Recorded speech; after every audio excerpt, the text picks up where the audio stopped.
friends, welcome to the Tech Listen channel. So friends, today I will talk about CHUWI LarkBox X mini PC. So friend, CHUWI releases the LarkBox X mini PC with 6-watt Intel N100 CPU. So friend,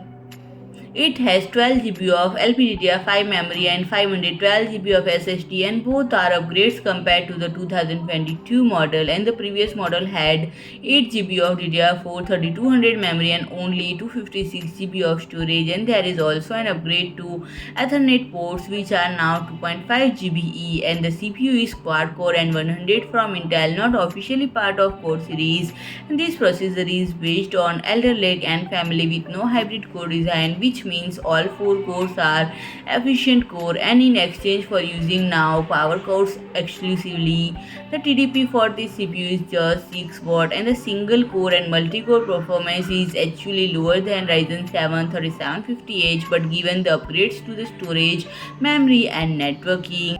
it is not available for purchase yet, but at least we have a confirmation on a $199 price. So friend, if you like my video, please do like, share and comment, and don't forget to subscribe my channel and press the bell icon.